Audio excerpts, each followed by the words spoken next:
Hey, welcome back to English Echo Daily, the podcast where you practice real English and think about real life at the same time. Today's topic is one that I think almost everyone struggles with, even people who would never admit it. We're talking about what other people think of you and why it has so much power over your decisions, your behavior, and honestly, your entire life. And before we go any further, question for the comments right now. Be honest. Is there something you stopped yourself from doing because you were afraid of what someone would think? A dream you kept quiet? A change you delayed?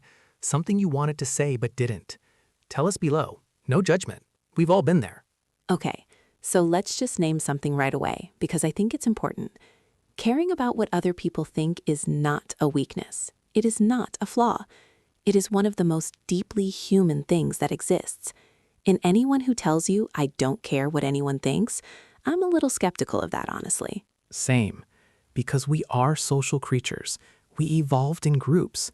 For most of human history, being accepted by your community wasn't a nice to have. It was survival.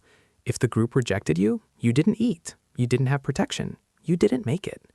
So the brain developed an incredibly sensitive system for tracking how others perceive you. It's always running in the background, reading the room, checking for signs of approval or disapproval. And that system isn't a bug. In the right amounts, caring about others' perceptions helps us be considerate, cooperative, socially intelligent. It helps us maintain relationships. It makes us better people to be around. The problem isn't caring at all. The problem is when that system gets turned up too high, when it starts running your life, when the fear of judgment becomes the primary filter through which you make every single decision. And I think for a lot of people, that's exactly what's happening. Not consciously. They're not sitting there thinking, I won't do this because of what people think. It's more subtle than that. It shows up as hesitation, as constant second-guessing, as editing yourself before you even open your mouth, as choosing the safe option, the expected option, the one that won't attract criticism. And over time, if that's the filter you're running everything through, you end up living a life that's been designed by other people's comfort. Not your own choices, not your own values, but a careful, curated version of yourself that was built to avoid disapproval. And that version of you might be very likable, but it might also feel completely hollow from the inside. Hollow. That's exactly the word. Because the approval you get for being who others want you to be never actually satisfies you. You can collect compliments, validation, likes, people telling you you're wonderful, and still feel this emptiness, this sense that nobody actually knows you, because they don't. They know the performance, not the person. And I think this is one of the most painful things about living for others' approval. It's a moving target. It's never enough. Because it was never about filling a genuine need. It was about managing fear. And fear doesn't get smaller when you feed it. It gets bigger. So let's talk about where this comes from, because I don't think people are born afraid of judgment. Children are remarkably unself-conscious. They sing at the top of their lungs in public, they wear ridiculous outfits with total confidence, they say exactly what they think. And then somewhere along the way, that changes. Something happens. Usually, it's a series of small experiences that teach you that expressing yourself fully has consequences. You said something honest and got laughed at. You tried something creative and someone criticized it. You were different in some way and it made you a target. You showed excitement about something and someone made you feel silly for it.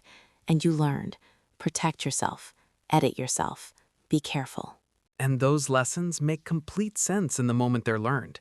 They're adaptive. But then you carry them into adulthood, into situations where they no longer apply, and they keep running. The kid who got laughed at for having a weird idea becomes the adult who never shares ideas in meetings. The teenager who was mocked for their clothes becomes the adult who spends 2 hours deciding what to wear to a casual dinner. The mechanism is the same. The context has completely changed. So the first thing I want to say about how to actually change this is understand that most people are not thinking about you as much as you think they are. There's a concept in psychology called the spotlight effect, the idea that we vastly overestimate how much attention others are paying to us. We think we're under a spotlight, but everyone else is also standing under their own spotlight, completely absorbed in what people think of them. It's almost funny when you think about it. You're terrified of what they think, and they're terrified of what you think. And everyone is performing for an audience that is mostly not watching. The audience is busy worrying about their own performance. And I think genuinely internalizing that, not as a nice idea, but as something you actually feel, can be enormously liberating. Most people are not tracking your choices. They're not keeping score of your failures. They're not waiting for you to mess up. They're just living their own lives, consumed by their own concerns, and you pass through their thoughts far more briefly than your brain is telling you. The second thing, and this one is a little more uncomfortable, is to get honest about whose opinion you're actually afraid of. Because it's rarely people in the abstract, it's usually specific people.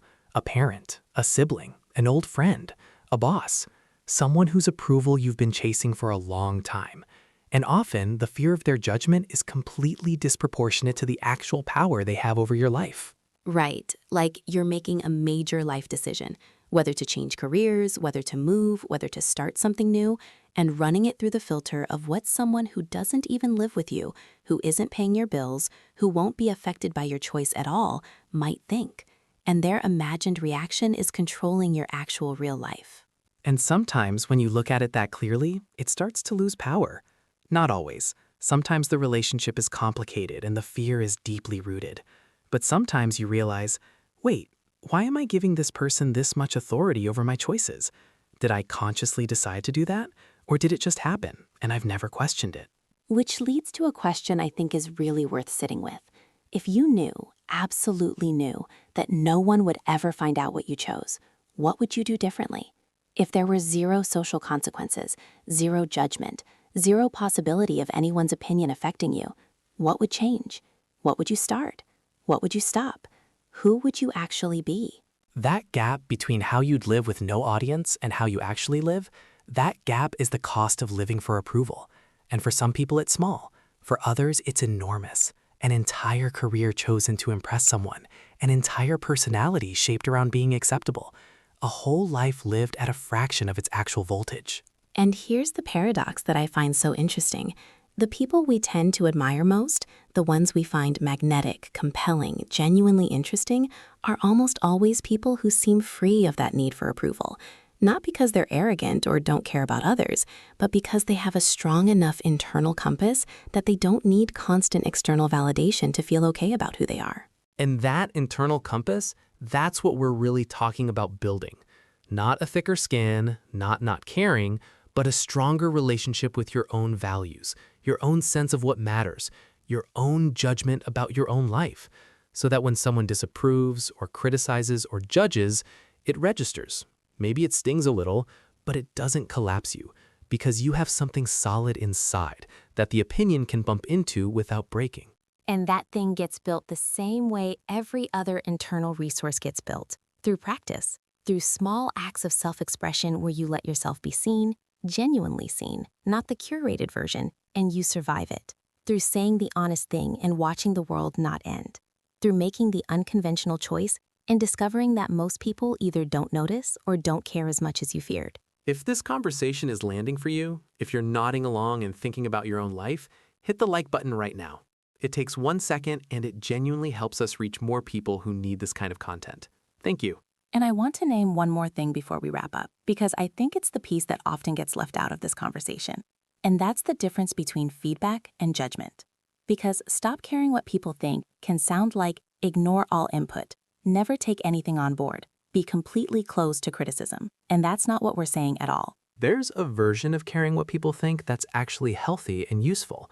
Someone who knows you well, who wants good things for you, who has relevant experience. Their perspective is worth considering. That's not judgment to defend against. That's information to factor in. The skill is learning to tell the difference between those two things. Judgment says, you are wrong, you are bad, you should be different. Feedback says, here's something worth considering, and you get to decide how much weight to give it.